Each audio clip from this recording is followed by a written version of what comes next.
Tahun Baru Imlek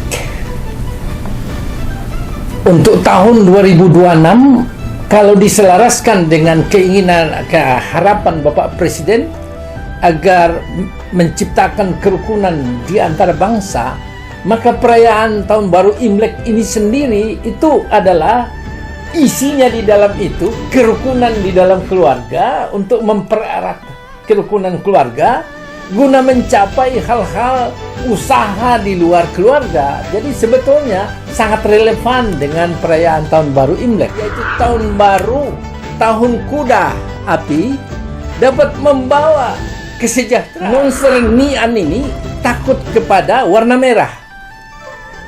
Maka kalau kalian melihat itu, setiap perayaan Tahun Baru Imlek selalu dekorasinya merah. Inti dari sejarah Imlek itu bagaimana meninggalkan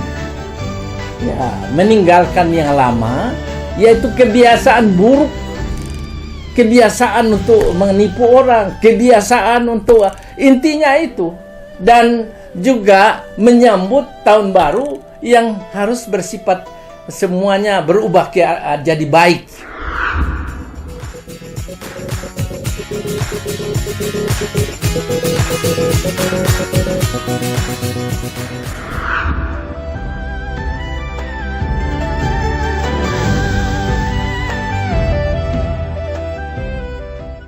Temaram cahaya lampion merah mulai menghiasi sudut-sudut kota, membawa kehangatan yang menandakan pergantian musim dan tahun.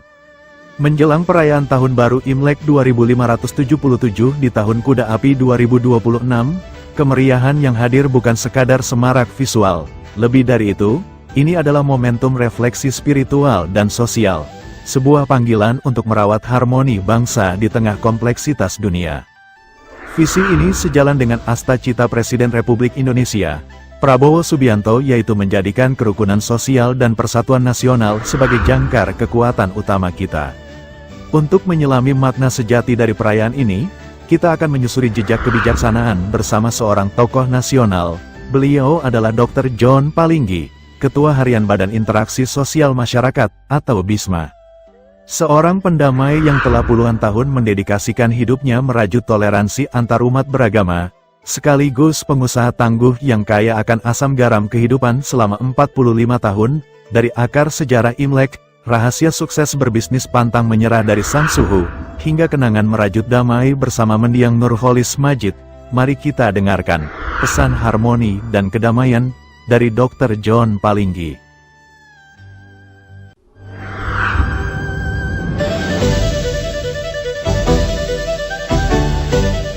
Perayaan Tahun Baru Imlek untuk tahun 2026, kalau diselaraskan dengan keinginan, harapan Bapak Presiden agar menciptakan kerukunan di antara bangsa, maka perayaan Tahun Baru Imlek ini sendiri itu adalah isinya di dalam itu kerukunan di dalam keluarga, untuk mempererat kerukunan keluarga guna mencapai hal-hal usaha di luar keluarga. Jadi sebetulnya sangat relevan dengan perayaan Tahun Baru Imlek. Tetapi dan menyambut Tahun Baru ini adalah menandakan tahun baru bagi masyarakat Tionghoa yang didasarkan pada siklus bulan. Jadi bulan, perputaran bulan. Dan yang paling mendasar juga itu adalah menghormati leluhur. Ya, leluhur itu adalah waktu untuk menghormati leluhur dan mengenang jasa-jasa mereka. Jadi jasa-jasa leluhur, itulah sebabnya orang Tionghoa selalu menaruh foto leluhurnya untuk dihormati, sekalipun sudah tidak ada di bumi. Ya, jadi penghormatan leluhur adalah hal yang mendasar sekali. Kemudian kebersamaan keluarga, waktu untuk berkumpul, yang biasanya sibuk sana sini, akhirnya waktu untuk berkumpul itu dilaksanakan dalam memperkuat ikatan keluarga seperti harapan Bapak Presiden. Nah, yang lain adalah doa dan harapan. Doa dan harapan adalah waktu untuk berdoa dan berharap agar tahun baru ini, yaitu tahun baru tahun kuda api dapat membawa kesejahteraan. Nah, untuk melanjutkan pembicaraan ini, perkenankan saya menyapa dulu kepada seluruh warga masyarakat Tionghoa di Indonesia dan dimanapun berada, untuk menyapa kepada mereka, Xin Nian Kuai Le, selamat tahun baru Imlek. Yang kedua, Kong Si Pacai, semoga selalu memperoleh keberuntungan dan keberkahan. Yang ketiga, Wan Serui, semoga segala hal yang diinginkan sesuai dengan keinginan kita. Dan yang ketiga, Senti Jiang Kan. Senti Jiang Kan adalah semoga selalu sehat walafiat. Ini yang saya sapa dulu supaya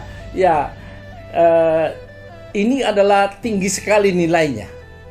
Karena mengapa demikian? Tahun baru Imlek ini sebetulnya sudah ada sejak waktu dinasti Shang. Dinasti Shang di Cina itu tahun 1046 sampai 1600 sebelum Masehi. Saya ulangi, sebelum Masehi. Itu sudah ada upacara akhir tahun. Akhir tahun menghormati dewa dan juga dewa dan leluhur. Menghormati dewa. Dan itu dilaksanakan pada setiap akhir tahun. Tujuan utamanya adalah syukur atas panen tahun lalu. Jadi syukur atas panen tahun lalu dan juga mohon keberuntungan untuk panen tahun berjalan. Dalam tahun Sio tahun kuda api ini. Jadi bersyukur yang lalu dan mohon keberuntungan pada ini. Yang lain lagi, ini adalah tahun baru Imlek itu adalah mereka meyakini yang namanya legenda monster namanya Nian. Nian itu adalah tradisi monster laut. Satu monster laut yang kepalanya singa. Kepala singa. Jadi muncul setiap tahun itu untuk memangsa manusia dan ternak. Ya. Kemudian orang jadi mencari jalan supaya monster yang muncul ini jangan kita dimangsa dan ternak kita. Ternyata dia tahu kelemahannya. Kelemahannya apa? Monster Nian ini takut kepada warna merah. Maka kalau kalian melihat itu, setiap perayaan tahun baru Imlek selalu dekorasinya merah semua. Takut ya monster ini. Dan yang kedua, monster Nian ini takut kepada ledakan yang keras. Maka dibuatlah mercun itu. Jadi kalau ada mercun ya mungkin dibebaskanlah supaya monster-monster ini lari terbirit-birit lah. Ya, dan yang ketiga, monster Nian ini takut kepada sinar terang. Maka dibuatlah lampion untuk supaya ini. Nah, hal-hal ini bagaimana terbentuknya tahun baru Imlek? Jadi penetapan tahun baru Imlek itu oleh dinasti Han di China, di Tiongkok sana. Dinasti Han itu tahun 2002 sebelum Masehi sampai tahun 2020 sebelum Masehi. Maka Kaisar Wu menetapkan penggunaan kalender lunar. Jadi didasarkan perhitungan dasar siklus bulan. Merupakan tahun pertama tahun baru Imlek. Jadi dari situ oleh Kaisar Wu. Nah, itulah sejarah. Tapi intinya sebetulnya sejarahnya itu adalah bagaimana inti dari sejarah Imlek itu bagaimana meninggalkan yang lama, yaitu kebiasaan buruk, kebiasaan untuk menipu orang, kebiasaan untuk intinya itu, dan juga menyambut tahun baru yang harus bersifat semuanya berubah jadi baik.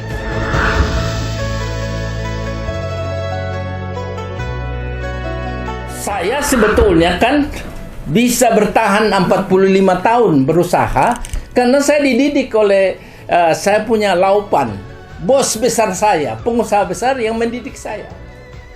Ya, saya tidak usah sebutkan namanya. Itu bekerja sama dengan perusahaannya Bapak Presiden Pak Harto dan Bu Tien. Dan saya di sana menjadi karyawan, akhirnya memimpin perusahaan. Saya diajarkan falsafah dagang. Setiap jam 4 sore diajarin saya. Jadi guru saya, suhu saya itu. Yang pertama, 1000 teman masih kurang, 1 musuh terlampau banyak. Itu yang dipakai Bapak Presiden tuh. Jadi 1000 teman masih kurang, 1 musuh sudah terlalu banyak. Mengapa demikian? Kalau kita banyak saudara, kita terjatuh di pinggir jalan, dia lewat, pasti ditolong. Dalam dunia dagang, tolong menolong, bantu membantu, dukung mendukung, itu adalah hal namanya membentuk jaringan bisnis. Tapi kalau musuh, kita akan pusing terus. Yang kedua, minum air harus tahu sumbernya. Harus dipelihara. Jangan dikotorin. Orang yang bantu kita, yang pernah membuat kita maju, orang yang menolong kita, jangan disakiti. Tapi harus dihormati. Pandai-pandailah berterima kasih dalam hidupmu. Sekalipun tidak cocok sesuatu hal, tapi karena kamu sadar bahwa kamu telah ditolong orang, hilangkan perasaan yang tidak baik dan timbulkan hal yang kebaikan pada diri kita. Namanya minum air harus tahu sumbernya. Yang ketiga, mau ikan kecil harus umpannya besar. Mau ikan besar umpannya besar. Jadi orang kira itu sogokan, tidak. Ini soal namanya keunggulan individual, mampu untuk jadi kalau misalnya mau ikan kecil, mau ikan besar tapi umpan besar liwat. Nggak yang kuda. Nah, itu artinya apa? Kalau kau mau ikan besar tapi masuk jam 10 pagi, pulang jam 2, jangan harap akan ada rezeki besar. Saya sampai saat ini tanya semua karyawan. Saya masuk pernah berapa hari lalu jam 4 subuh. Ini jam 5 subuh. Pulang sore. Saya tidak pernah merasa lelah. Mengapa tidak merasa lelah? Karena hati saya terpelihara. Saya bukan berpikir jahat kepada sesama. Saya tidak pernah pikir mau mencuri, mau apa segala macam. Pikiran kotor tidak ada. Saya memelihara hati saya karena dari situ berpancar kehidupan. Nah, yang lain lagi, Xiao Chen pucut, Ta Chen pulai. Tidak keluar uang kecil, tidak masuk uang besar. Xiao itu kecil, Xiao Chen. Chen itu uang, Xiao Chen pulai, Xiao Chen pucut, tidak keluar. Ta Chen, Ta itu besar, Chen uang, pulai. Jadi jangan anggap saudara akan bisa memperoleh uang kalau tidak ada jasa. Ini banyak orang mau gratis. Jadi backing pengusaha dapat uang, itu bukan begitu. Ada share dalam bentuk menyelesaikan masalah, masuk saham, kerja bersama, ya itu. Terus yang lain lagi, prinsip dasar bisnis itu saling terbuka, saling menghormati, dan saling menguntungkan. Nah, banyakkan pengusaha lain, saya tidak usah sebutin, dia hanya saling terbuka, saling menghormati. Padahal 3 prinsip. Kalau saling terbuka, semua harus dibuka apa yang ada. Nanti kita bicarakan untuk kerjasama. Tapi kalau sudah kerjasama, kita naik perahu, naik kapal, naik perahu, jangan dibocorin. Perahu itu tidak boleh berbuat curang. Yang kedua, mitra kita kalau ada kelemahan jangan disiarkan di luar. Jangan disiarkan di luar. Nah, satu contoh, di seberang sungai emas bertumpuk sana. Saya bermusuhan sama teman. Udah panjang permusuhan, tapi waktu sampai di seberang sungai sini ada emas di sana, perahu hanya satu. Ya kita naik perahu karena tujuan sama. Harus dilepaskan permusuhan. Soal nanti sudah tercapai, kita musuhan lagi. Tapi biasanya kalau sudah makan bersama itu selesai. Jadi selesaikan. Orang Tionghoa itu selalu selesaikan minum kopi dan makan bersama. Nah gitu. Jadi itu beberapa prinsip-prinsip dagang. Nah kemudian kalau kamu tahu singa itu, jangan takut sama singa. Maka orang Tionghoa tidak pernah putus asa. Masuk ke kandangannya supaya kau tahu itu taringnya seberapa jauh. Dan di dalam dunia dagang tidak ada hal yang tidak bisa diselesaikan. Itu guru saya bilang. Saya 45 tahun bisa bisnis karena guru saya ini. Namanya fighting spirit. Yang penting kau jangan menipu orang. Nah itu salah satu. Kau bertanya bagus ini. Sehingga itu yang saya tularkan kepada macam-macam anak pemuda Muhammadiyah, pemuda HMI, Banser Ansor, kemudian PMII, Gerakan Pemuda Kristen, GMKI, Pemuda Katolik PMKRI, IAIN, saya juga datang, saya dirikan Institut Entrepreneur, saya tularkan. Banyak berhasil di Aceh juga. Saya kira itu. Jadi ada prinsip. Nah, tapi pantang.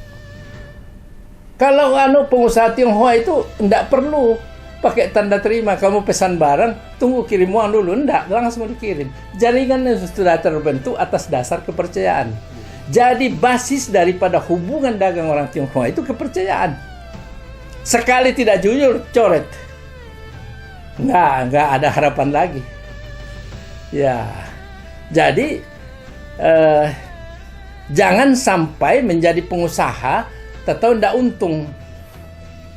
Jadi rata-rata orang lain itu kalau jadi pengusaha yang penting kita dihormati, oh dia pengusaha. Tidak, bukan gitu.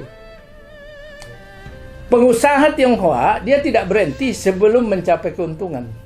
Dan itu yang menjiwai saya. Saya tidak berhenti sebelum saya dapat itu. Saya tidak boleh. Pemenang bukannya tidak pernah kalah, tapi tidak pernah menyerah. Never give up.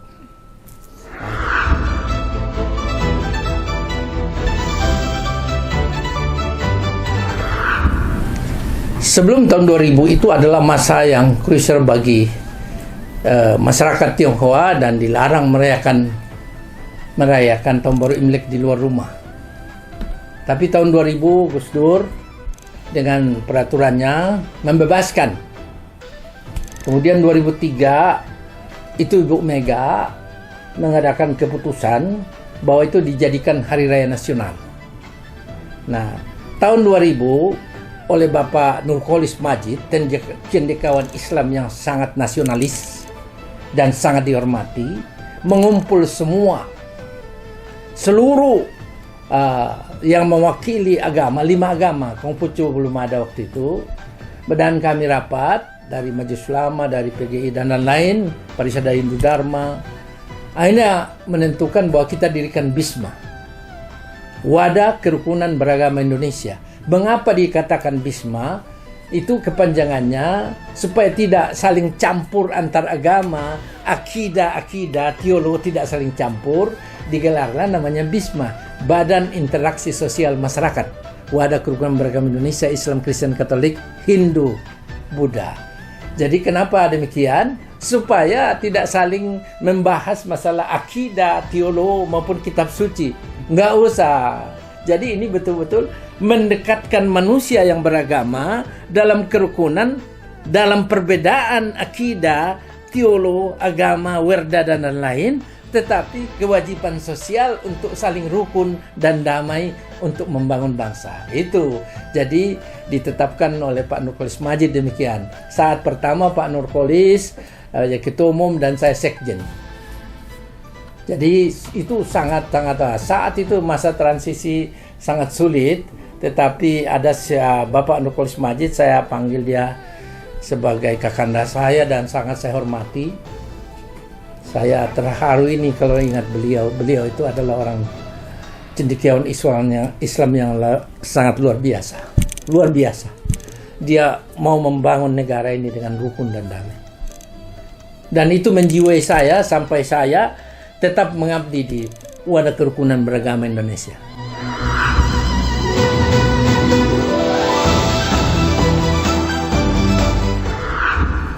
Sebetulnya tidak usah didialogkan karena semua agama sudah mengajarkan. mengajarkan persaudaraan, kebaikan. Tidak ada agama Islam, Kristen, Katolik, Hindu, Buddha, Konghucu, tidak ada agama yang mengajarkan keburukan. Bahwa interpretasi orang bahwa ada agama ini, tidak ada. Itu dia mau-maunya aja. Jangan dibikinkan itu. Sebab apa? Kitab suci, Al-Quran, Al-Hadis, Sunnah Rasul, Injil, Alkitab, kemudian Werda, maupun kitab Buddha, Konghucu, itu sudah dianggap suci, sakral, dan terbaik bagi pemeluknya. Diyakini itu adalah hal yang sangat suci. Jadi jangan bahas lagi kitab suci. Saya menentang orang yang mengkaji-kaji di televisi itu. Saya menentang keras. Saya minta Bapak Presiden hentikan itu. Ini benih perpecahan. Tidak boleh. Sudah suci, sakral. Yang kurang di bangsa ini adalah terkait, misalnya saja, terkait dengan di Islam itu hablum minallah, mendekatkan diri kepada Allah Subhanahu wa taala. Ada komponen di sana hablum minannas, mendekatkan diri kepada sesama. Yang komponennya ke bawah itu adalah membangun persaudaraan, uhwah Islamiyah antar Islam, uhwah watoniyah antar sesama anak bangsa, dan yang terakhir ini uhwah insaniyah basariyah, semua insan. Dijawab oleh Kristen Katolik, kami mengasihi sesama manusia. Jadi Kristen Katolik bukan mengasihi Kristen Katolik aja, sesama manusia. Saat seseorang yang Nasrani, Kristen Katolik eksklusif sikapnya, dia hanya respect dan sayang kepada sesama Katolik dan Kristen. Saat yang sama dia lagi melanggar hukum-hukum kedua ini. Disambut lagi oleh Hindu, Wasudaiwa Kutumbakam. Semua manusia di dunia ini bersaudara karena minum air sumber sama, berdiam di planet sama, dan menghirup udara sama. Semua manusia bersaudara. Nah, disambut dengan Buddha, tujuan akhir orang Buddha yaitu mencapai penerangan sempurna supaya memiliki cinta kasih, supaya sanggup menolong saudaranya, terutama yang susah. Persaudaraan. Nah, kalau Konghucu, 4 penjuru lautan manusia bersaudara. Jadi sebetulnya udahlah, nggak usah saling hina menghina, bangun persaudaraan aja, bangun uhwa. Ya. Nah, konsep kerukunan itu sudah ada ditetapkan, yaitu kerukunan internal agama, agama Islam, Kristen, Katolik, Hindu, Buddha, Konghucu. Rukun internal dulu. Yang kedua, kerukunan antar agama yang berbeda. Misalnya Islam, Kristen, rukun. Nah, yang ketiga, kerukunan antar agama yang berbeda dan pemerintah. Tidak mungkin tanpa pemerintah, karena pemerintah adalah pemerintah yang memegang kekuasaan untuk menegakkan aturan dan membina agama. Nah, jadi perjalanan yang dilakukan pemerintah sampai saat ini tentang pembinaan agama, menurut saya sudah sangat bagus. Bahwa ada celah sana sini kekurangan, biasa, itu kelayakan manusia yang tidak sadar dan kurang pendidikan agama.